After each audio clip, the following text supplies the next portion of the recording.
Daily Broadside, day 730. Well, today is the Tuesday. We have our vice presidential debate, which I've been looking forward to for a week or so now. I cannot wait. It's going to be very interesting. And I'll tell you this, right? I am, serious note, I am really sick and tired on the one hand of picking a candidate in this country that's the lesser of two evils. It really just, it gets worse every time.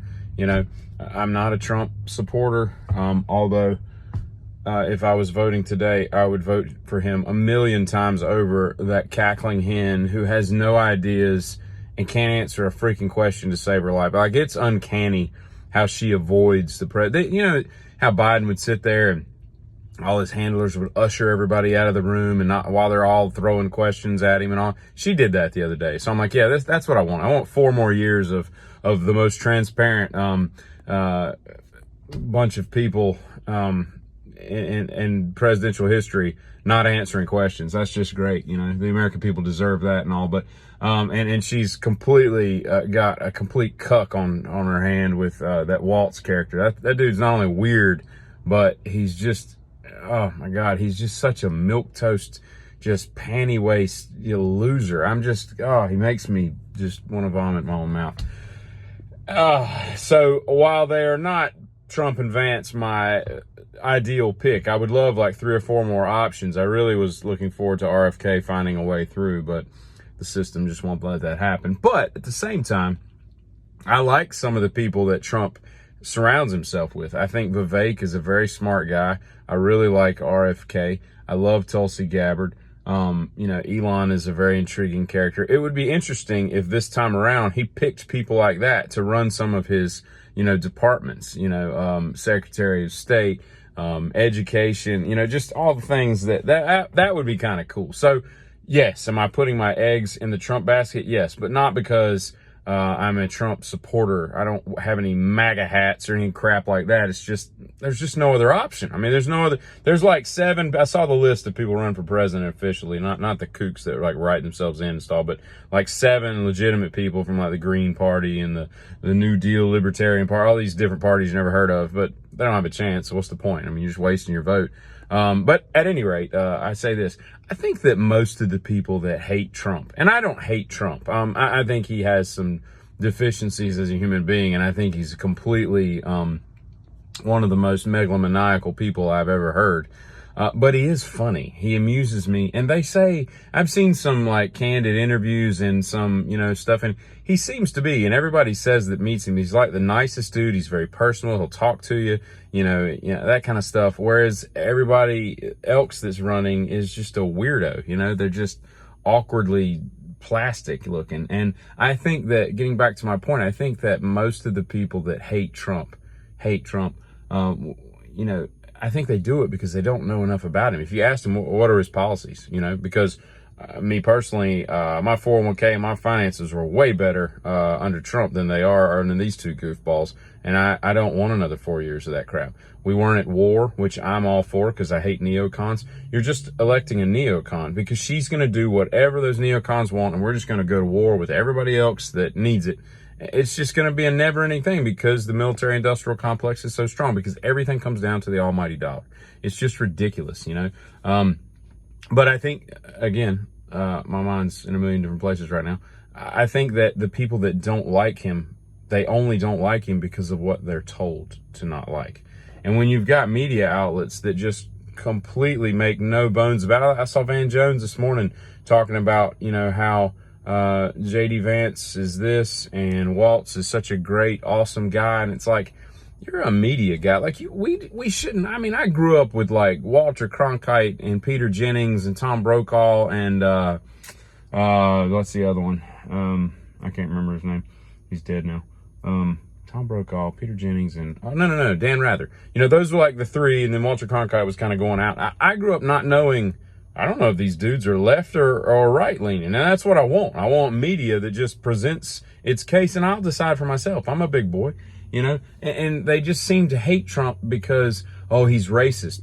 Yet when you ask him, like, show me one thing he's done that's racist, nobody can say anything. Oh, he's just racist. okay, that's kind of a big stab on somebody. If you call somebody racist, you know, you kind of need to back that up. So give me one example of that. And nobody can find it, you know. And you go back 20, 30 years ago, you know, Trump was fans with everybody. You know, he's hanging out at these lavish parties and everything with all these people that now hate him because they're on the left. You know, it's just crazy, you know. And if you're thinking that, let me see what Julia Roberts tells me, or Oprah, or Meryl Streep. Dude, these people don't care about you. They're not worried about the price of eggs and gas because they're gazillionaires. That just doesn't affect them. All they're worried about is, women's rights and all this crap. And I looked at the map the other day because I was just curious.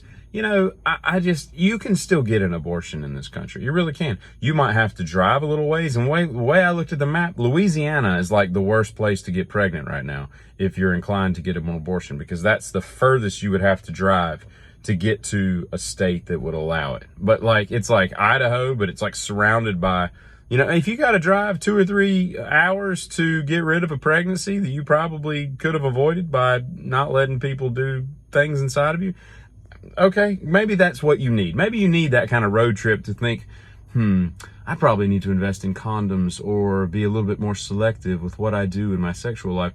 Like, you know, maybe that would be good for you. But, you know, if you look at the 10th Amendment and everything that we've got going on with states' rights and everything else, it makes a little bit more sense, you know. And I fail to see how that is the biggest thing when we're letting in all these people in this country. I don't think people understand how detrimental it's going to be to our future and my kids and their kids and everybody going forward. We're never going to be able to pay off the trillions of dollars in debt. I mean, we're approaching $40 trillion in debt, and we're letting all these people into the country that we just can't support. You know, we've got all these people right now in my state, on the west end of the state. My son is at school in one of those cities, just completely obliterated, right? He went up there, he came home for a day, and he went back because he was, you know, led to go up there and volunteer. He's been handing out supplies and working on roofs and running chainsaws and everything all day. And it's just like, they're going to find a lot more people dead, I believe, because there's so many people that just haven't been heard from and they can't get to them and whatnot. And yet we just sent like a couple more $1 billion to Ukraine. I mean, this is what you're voting for. This is what the neocon is wanting. You know, you won't take care of Maui when it burns to the ground. You won't take care of people when a Katrina level Helene rolls through town, but you'll give it to other agencies across this globe. And that just doesn't sit well with me. I want to take care of what's here first and kick everybody else out that's not supposed to be here. You know, imagine paying a $400 ticket to go see somebody like Elton John. And you're in there, and next thing you know, everybody's hopping over the gate and they're just listening to music for free. Does that not piss you off? Does an orderly process not like stick to anybody? It just doesn't make any sense. You know, Kamala, I keep doing it wrong because everybody keeps pronouncing her name wrong, including Biden. He's done it a few times too. Doesn't even know her damn name. She's compared ICE to the KKK. I mean, she's out there, dude. She's like legitimately out there. She was the most liberal senator ranking when she was in the Senate. And she's just as crazy now as she is then. And she won't do an interview. She won't talk to the press about anything pressing. It's just ridiculous, man. And that's the choice that we have. Somebody that will stabilize this financial world that we're living in somewhat and keep us as much as he can out of a war with other people and shut off all the illegals that are trying to get into the Elton concert for free. Or somebody that's just going to pander to whatever you need her to say. You know, she's going to jump as high as they say how high to jump. And let every neocon just direct her, because this last agency, or this last administration, it wasn't running the shots. That goofball still ain't running the shots. We've been presidentless for months now. You know, maybe even years. I don't even know. I mean, they're just figureheads. Is all they are. It's absolutely ridiculous, and it pisses me off. But the debate's going to be exciting because that Vance is he's a fairly sharp dude. And one thing I will say about him, I've seen a lot of interviews with him. He doesn't cower away from a question. He will answer a damn question. Like, he's not going to give some no answer. Oh, I was brought up in a middle-class family, and we have a problem with eggs. That wasn't my question, you know, but I don't know. It's going to be an interesting evening for sure.